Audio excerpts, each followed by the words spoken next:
Here's a quick look at the TT120 announcements, plus the Peco ones on top. 24th of July, we've got a Nigel Gresley. That's got a cordless motor. That looks interesting. 2 more Class 50s, Barham, Royal, Mineral Wagon, and a 3-pack as well, which is great to see. We've also got some vent vans, a single one here again, and a 3-pack, which looks a lovely addition. Got some CDA hoppers, a single and a 3-pack. Great for those cost-effective items. We've got Coalfish ballast wagons, a single and a 3-pack. EWS 7 plank wagons. I like these. We've got 2 singles, and then there's the 3-pack, and I have 2 of them, Shirebrook and Low and Warwick. Of course, they're in 00 gauge, but it'll be nice to see them in TT120 as well. If you can give us a thumbs up, subscribe, leave a comment, that all helps independent modelling. I've got to scrub around. I don't get prior information or release dates. I did write to Hornby a couple of times after Simon left, never got a reply. Also sent some emails to Peco and never got a reply off them either.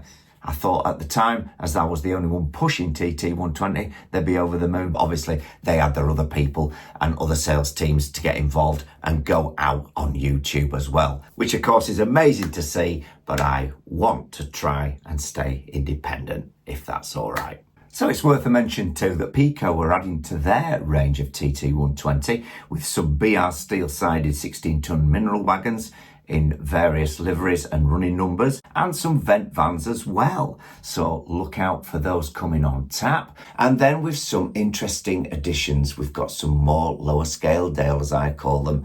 And yes, these are all in development at the moment, so they're all subject to change and things like that. And of course, these summer announcements, there's 11 to look at. They haven't got windows and things like that. And we've got a few from Peco as well. So let's dig in. We've got the TT9017 station, and Peco are doing a laser cut wooden station as well to add to their range, with some options, so you can either have the building or just have the station on its own. And then we've got the TT9018 water tower, we've got the TT9019 engine shed, and the TT9020 goods shed, which Peco are coming up trumps with as well, with their version of one of those. We've got the TT9021 signal box, and again, Peco are going to do another laser cut wooden signal box to add to their range, which work out a bit cheaper, but I do like the resin buildings. Coming on tap also the TT9022 waiting room, and you can see where Peco have gone with this as well, with their multi-choice building that they're coming out with. The TT9023 diesel maintenance depot, again, it's got a good length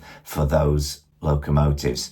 We've got the TT9024 plate layers hut, TT9025 concrete plate layers hut, TT9028 extended station platform section, which we've seen in 00, and the TT9029 coal stage that we've also seen in 00 in Scaledale, coming to lower Scaledale as well, as I call it. So there you have it, a summer look at the summer announcements from Modeloco. Give us a thumbs up and subscribe, it won't hurt the balance. Happy modelling. There never has been a better time to get into the hobby. It just shows you what you can get into 3 minutes. So long for now, we'll be seeing you when Casey comes rolling by again with a steaming porter and a smoking stack, and the wheels are striking thunder on the railroad track. There'll be Casey Jr. and the Red Rock too, Wally Sanders and the rest of the crew, in a thrilling adventure that's a lot of fun, when Casey takes the throttle for another run. Casey Jones, steaming and a-rolling. Casey Jones, you never have to guess.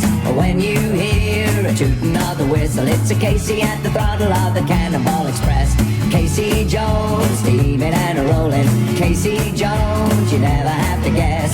When you hear a tooting of the whistle, it's a Casey at the throttle of the Cannonball